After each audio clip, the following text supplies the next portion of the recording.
Imagine sailing the high seas during a time when danger lurked in every wave. Over 5,000 pirates roamed the oceans, terrorizing ships across the Caribbean, the Indian Ocean, and beyond.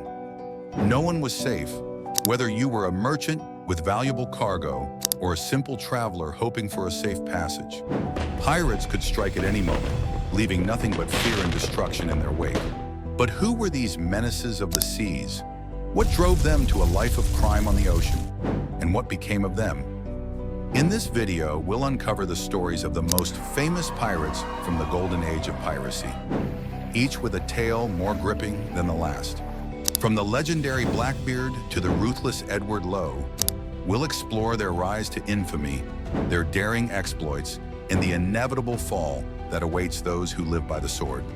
Stay tuned, because the answers to these questions might surprise you. The Golden Age of Piracy took place during the 17th and 18th centuries, a time when piracy was at its peak. This era saw pirates not just as criminals, but as men who had perfected the art of maritime warfare. These pirates became legends, their names echoing through history for their audacious acts of robbery and violence. One such pirate was Edward Teach, better known as Blackbeard, a giant of a man with a fearsome appearance. Blackbeard's very name struck fear into the hearts of those who sailed the seas. But who was Blackbeard before he became a pirate? And how did he earn his notorious reputation? Blackbeard, most likely a former English sailor, became a pirate during the War of Spanish Succession. Under the mentorship of Benjamin Hornigold, Blackbeard quickly established himself as one of the most ruthless pirates, capturing over 45 vessels.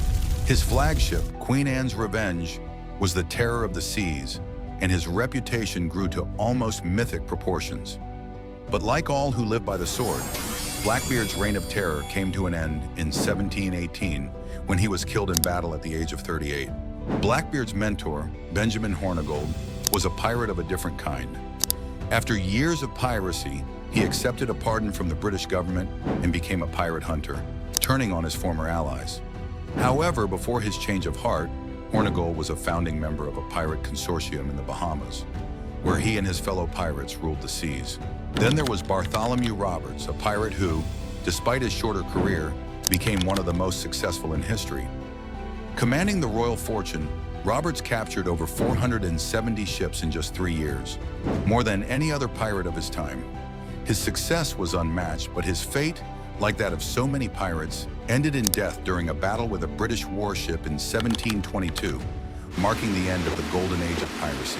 Other pirates like Edward Lowe and George Luther were known for their brutality. Lowe, in particular, was one of the most feared men of his time, operating off the coast of New England and the Azores. His violent tendencies and skillful piracy made him a notorious figure in maritime history. And then there was Henry Avery, who, though he captured only a dozen ships, managed to pull off one of the greatest pirate heists in history.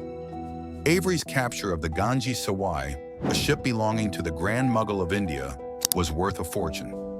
Unlike most pirates, Avery and his crew decided to retire after their massive haul, disappearing from the known world and leaving behind a legacy of one of the most successful pirate operations. Pirates like Charles Vane, Samuel Bellamy, and Jack Rackham also left their mark on history. Vane, known for his navigational and combat skills, was a thorn in the side of the British Navy until his capture and execution. Bellamy, often called the Robin Hood of the sea, captured 53 ships in just a year and was known for his charisma and leadership.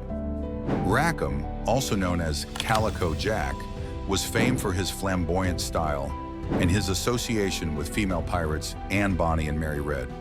If you liked the video, don't forget to like and subscribe the channel.